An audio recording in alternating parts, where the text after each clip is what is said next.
In this video, we're going to talk about how the hell the House of Representatives was in control of by Democrats for 40 years.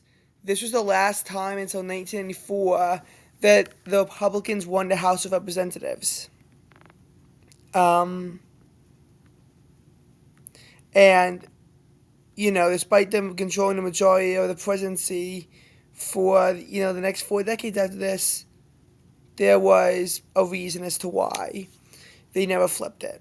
Now, this is one of a few times where Democrats won the popular vote for the House, but didn't actually win the House, seeing as Republicans won the House and they won the popular vote. 1942 was the inverse, where Republicans actually won the popular vote by a sizable amount, and Democrats still maintained the House. 1914, yet another example, and actually even 1916, because Democrats technically maintained the House because of their coalition, despite Republicans winning the popular vote, and a plurality of the seats. 1996 was another time where this happened, where Republicans won the House despite losing the House popular vote, and the final time where this happened, just so you know, was in 2012. 2012. So we're going to go back to 1952 now. And we can go even further back to 1928 and how in the Great Depression, Republicans only had, barely had control of the House. But we're not going to do that. We're going to save that for another time because I'd rather emphasize both in the House and the Senate just how big those Democratic majorities got. Whereas this one, I'm going to emphasize the length of time that it lasted. Am I going to go through the Senate? No, because the Senate was only 26 years, and then 8 years again. There was an 8-year period. A 6-year period where Republicans did have control of the Senate, so I'd rather not. But Republicans, who were in a 235-199 minority from 1950, which in of itself was an improvement of 28 seats. They gained additional 22, flipping the House 221 to 213. But in 1954, Eisenhower was the incumbent party, and they lost 18 seats in the House. Democrats gained 19. They gained a 232 to 203 majority. And it was considerably, and they said that because Eisenhower was popular, they faced less, of a loss in the midterms than normal, but still they lost the House because they had a razor thin majority beforehand. 1956, additional 2 seats were gained, 234 to 201.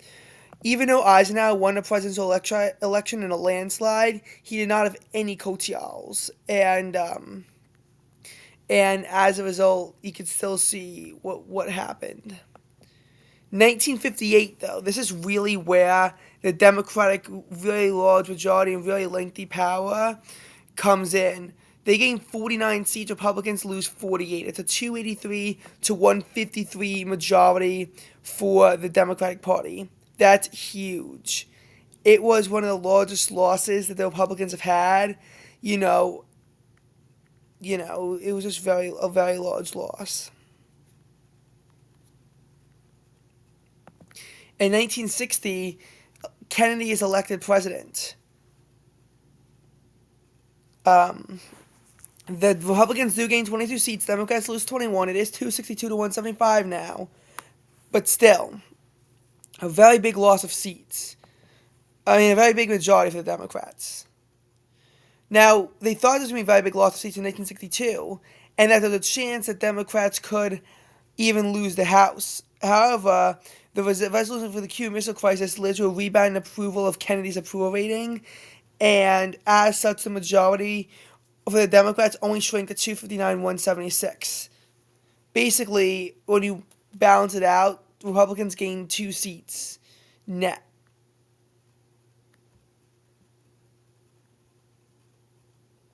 And this is the last midterm until 2022, in which the Democrats experienced the net loss in the Senate I mean, a net gain in the Senate and a net loss in the House. Oh my God, I really can't speak. 1964, the Democrats acquire a supermajority, 36 seats gained, 295 to 140. This was along the coattails of Johnson. He had a landslide victory over Barry Goldwater, so it does sort of make sense as to why the majority would be so big. 1966, they do lose a lot of seats, the Democrats, but they still maintain a large 248 to 187 majority. Again, it's very hard to flip Congress after they have a supermajority, so it got close but no cigar. 1968, Democrats only lose 5 seats. It was 243 to 192 now.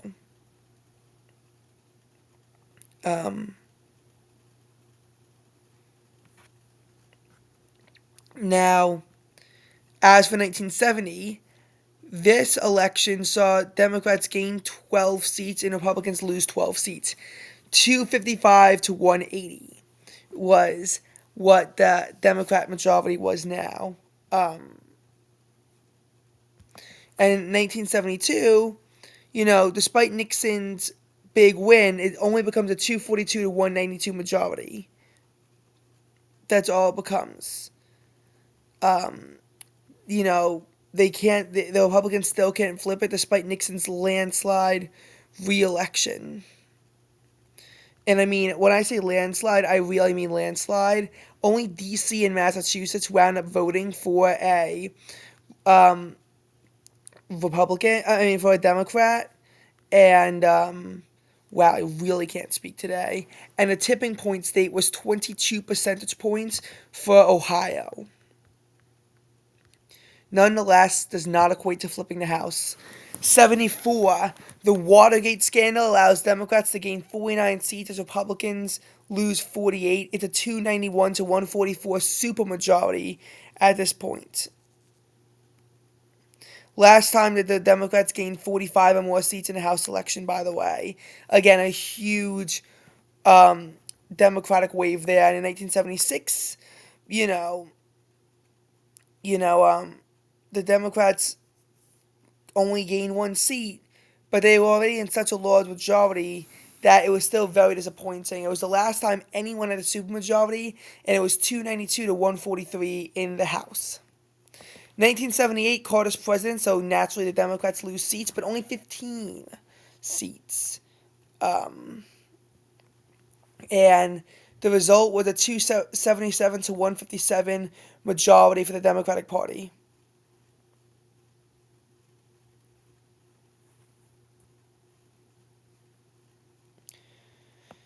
Now, 1980 comes, and this is the Reagan Revolution, but it only equates to a 35-seat gain.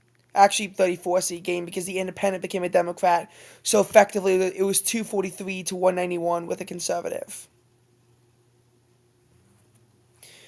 The Democrats did maintain a majority, though, and this is what sets the House apart from the Senate. The Senate actually did flip back to the Republicans, and as the Republicans gained 12 seats off of the Democrats.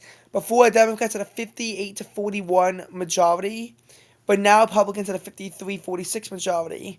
For the record, the independent caucus with the Democrats. So it was really 59 to 41, becoming 53 to 47. And it sort of makes sense when you think about why this happened, because Democrats had a very unfavorable map. So I talked about how in previous videos how maps can sometimes be why waves don't really affect the an incumbent party, and how they can still gain seats despite an unfavorable election cycle for them based on a map. But they already had to defend 24 seats that they won in after 1974, as they flipped 4 seats to gain a filibuster-proof majority, 61-37 after 1974. They flipped Colorado, Kentucky, Florida, Vermont, and New Hampshire, and only lost in Nevada. And they managed to hold states that were, quite friendly to Republicans, like Alaska and I think South Carolina too. So it sort of makes sense why 1980 was so unfavorable for them, because Democrats already had a ton of seats that they had to defend. So, I mean, it just leads to this this mesh of ugliness. Although somehow South Carolina stays blue, but in the House, a more balanced election cycle kind of shows you what happens.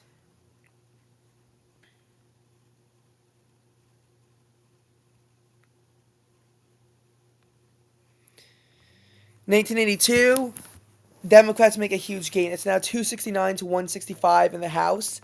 If Republicans flipped that many seats, they would have flipped the House, but they actually gained a lot of seats. A lot of people who elected on Reagan's coattails, last night, a lot of people voting for Reagan's coattails did not wind up keeping their seats. 1984, despite Reagan's, landslide re-election, the Republican gains in the House are small. It's 253 to 181 in the House. So only 16-seat flip. And Democrats actually made a net gain of seats in the Senate. Part of that could be because of a relatively unfavorable map. But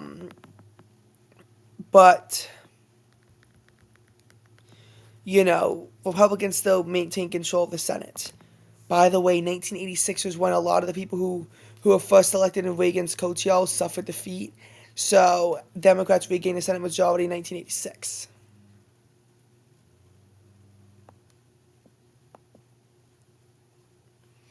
Now, speaking of 1986 in the House, the Democratic gains were smaller. So, again, and it sort of makes sense, because if you think about it, 1980, big red wave, a lot of those guys in the House lose re-election in 82, and in the Senate, since it's every 6 years, it makes sense they get to keep their seats until 86. So, again, Democrats only gained 5 seats in the House, 258 to 177. So, again, small gains. Not a very large gain at all. Very small gains that the Democrats made, but nonetheless still are gains. 88, Democrats continue to expand their majority. 260 to 175 is the new majority, despite George H.W. Bush's commanding victory in the presidential election. I just find it weird how 1980 had a lot of coattails, and yet some of the bigger landslides do not. But I don't know. Naturally, 1990 for the third cycle in a row, Democrats gained seats. It's 267 to 167 in the House of Representatives, a 7-seat gain for Democrats. 1992, despite Clinton being reelected by a considerable amount, I mean, look at what the results in the presidential election were, and look at some bizarre states that Clinton won, including Montana, and a bunch of states in the Deep South. Despite that, 9-seat loss for Democrats, and it's 258 to 176 in the House.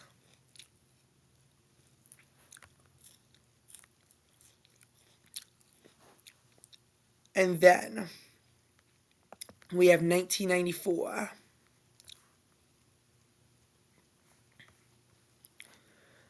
Before, it was 258 to 176 Democrats, and they've had a large majority throughout this entire era.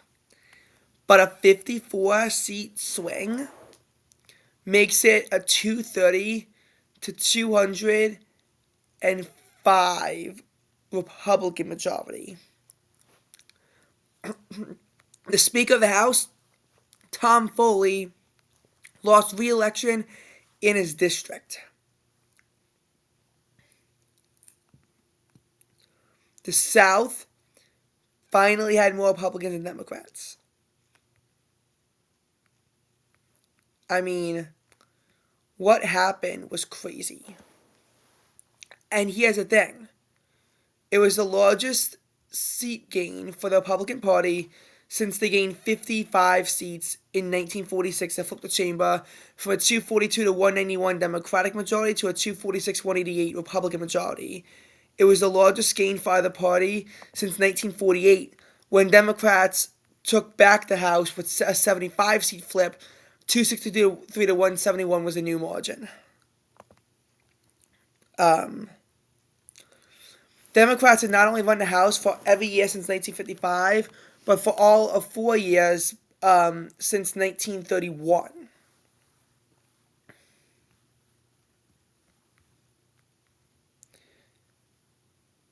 I mean, what happened in this election was crazy. And Republicans would maintain their power in the House for 12 uninterrupted years, unlike the Senate. 12 uninterrupted years, Republicans would maintain their power in the House. It wasn't until 2006 where the Democrats would finally regain control of the chamber. And in 2008, Democrats would get back up to a 257 to 178 majority. And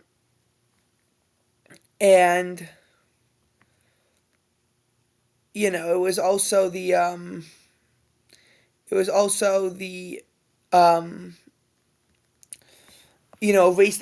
all the gains that Republicans made since 1994. But then in a sheer twist of irony, in 2010, Republicans have a 242 to 183 majority in the House by flipping 63 seats. So, even then, like, Democrats couldn't maintain another era of political control. Looking at the list of speakers in the House of Representatives, you can clearly see how long it is held by Democrats for. You have Joseph Martin and Sam Rayburn sort of switching off in the 40s and 50s, with Rayburn obviously having, much more time. And then it goes to McCormick. And then it goes to Carl Albert, Tip O'Neill, Jim Wright, and Tom Foley.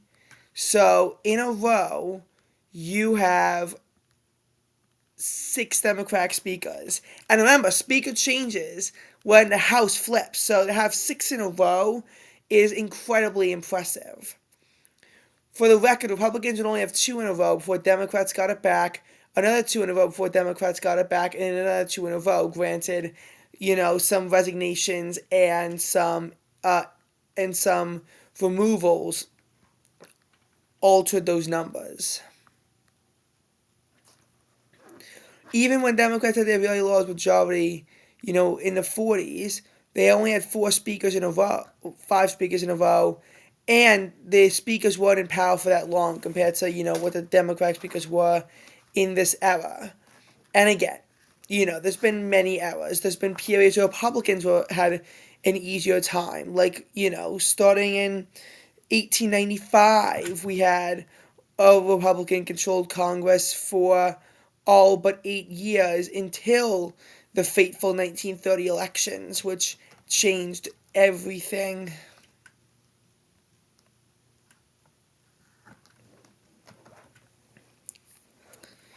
But it just strikes as somewhat awkward as to,